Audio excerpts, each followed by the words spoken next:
I was born halfway up the population explosion. I was born on the slope of rising CO2 levels. I was born in the foothills of a mass extinction. I was born on the rocky rise of oil production. I was born facing forward, looking ever upward, my first step a step upslope, a step into progress, a step into a vast and glorious human future. We were moving on up. There was no looking back. There was a mountain to conquer, and conquer it we would. All we had to do was climb a bit further. But the mountain we were climbing was not what we thought it was. Rather than rising from natural forces, the slopes up which we were headed were the results of imbalance and short-sightedness. In our efforts to progress, to succeed, to improve, to strive, to overcome, to manage, to shape, to solve, and to grow, we wielded huge new forces across the globe. We walked as giants upon the earth, unaware of the footprints we left behind. I have walked that path, unaware of my own big feet, enacting the stories of our culture, not stopping long enough to feel the instability of the slope underfoot. But in the late 80s, news of the ozone hole and global warming first hit me, and the ground began to shake. I stopped and looked around me for the first time. I got scared. I got involved. And then the shaking subsided. Or rather, I just got used to it. Life got more complex with the births of my 3 children. And there was climbing still to do, so I continued to climb. But the tremors were still there underfoot. At night I slept, but fitfully, clenched with worries, my dreams assaulted by vague rumblings from the future. In my dreams I would stand at the pinnacle of the present and look out over the surrounding terrain, and it did not look like I had thought it would.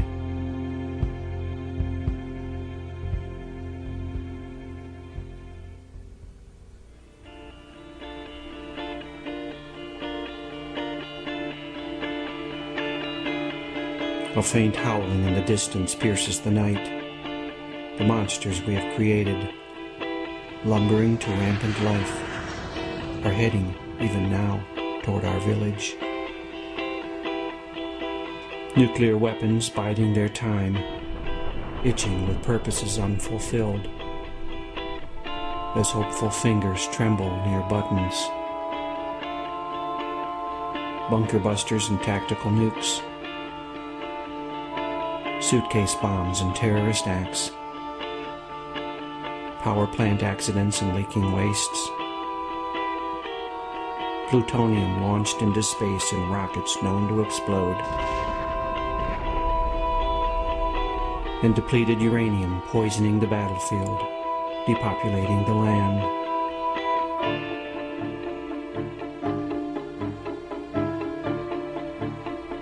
Chemical warheads and biological black magics, sarin and soman and VX and phosgene, anthrax and smallpox and plague, enough to take out entire cities, enough to cover the planet. And they don't care who lets them out, as long as they get to play. Other nasties lurch toward us on their own, old friends, new creations, and recent escapees.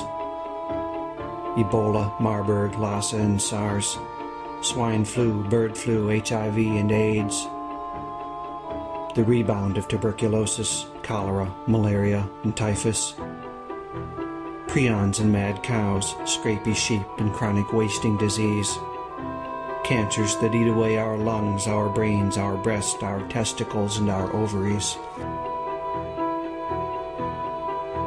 And new monsters peer over the horizon,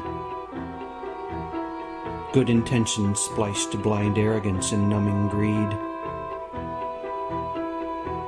Frankenfoods and Terminator seeds, herbicide-tolerant and pesticide-laced crops. Patented life, barely tested, quietly ticking, let loose upon the land, as if their creators, having looked at the world, managed to learn nothing at all. The monster's howls grow frenzied, chemicals in our land, our sky, our rain, our rivers, our food, our bodies, our babies. Rising male infertility rates and Superfund sites and ozone depletion. Rivers dammed and salmon doomed. Topsoil loss and fertilizer runoff.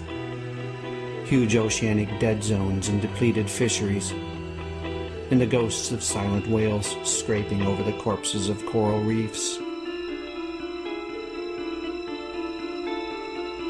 The monsters advance and forests collapse under their feet, leaving indigenous cultures battered, homeless, soul-sick, or dead. Disrupting water and oxygen cycles and turning soil into deserts as tigers and salmon and tree frogs and falcons stumble down the path toward extinction, their heart-rending voices lost in the chatter of chainsaws and the coughing insults of bulldozers. And all the while the climate is changing. Angry summers, insistent floods, belligerent blizzards, grudging droughts and pissed-off hurricanes, with poles warming and ice shelves calving, permafrost slumping and glaciers receding, sea levels rising and big cities sinking, as ocean currents halt and superstorms gust, deserts expand and rabbits run and locusts hoard and army ants march and mosquitoes hunt and rodents overrun. The balance undone. Leaving crops destroyed and diseases vectored and famine and rioting and looting and war. The ocean turns acid and corals and shellfish and planktons dissolve. The disruption of food chains, the collapsing of ecosystems, tonight on the Weather Channel.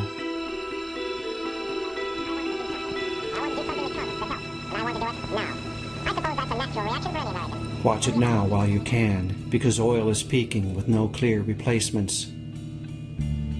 Production will falter as demand keeps increasing, and the price, which is rising now, will just keep on rising.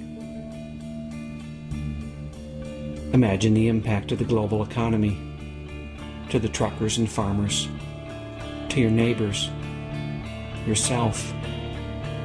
Watch the bidding war rage from trade floors to battlefields.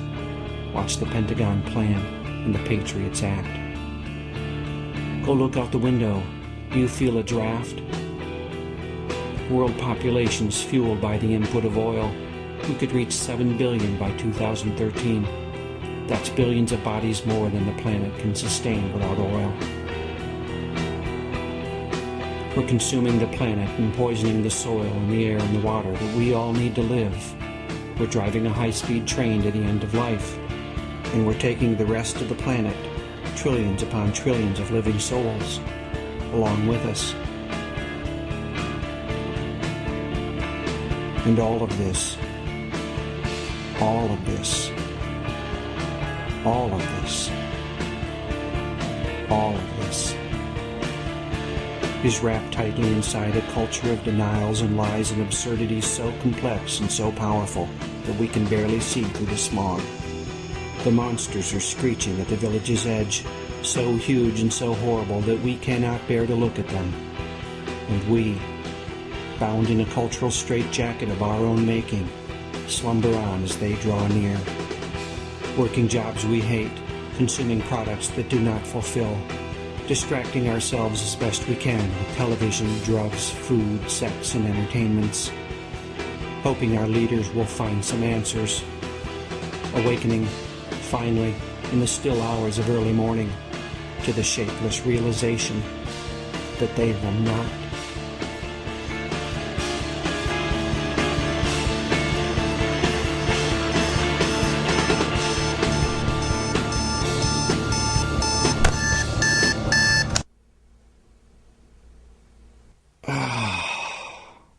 What a nightmare.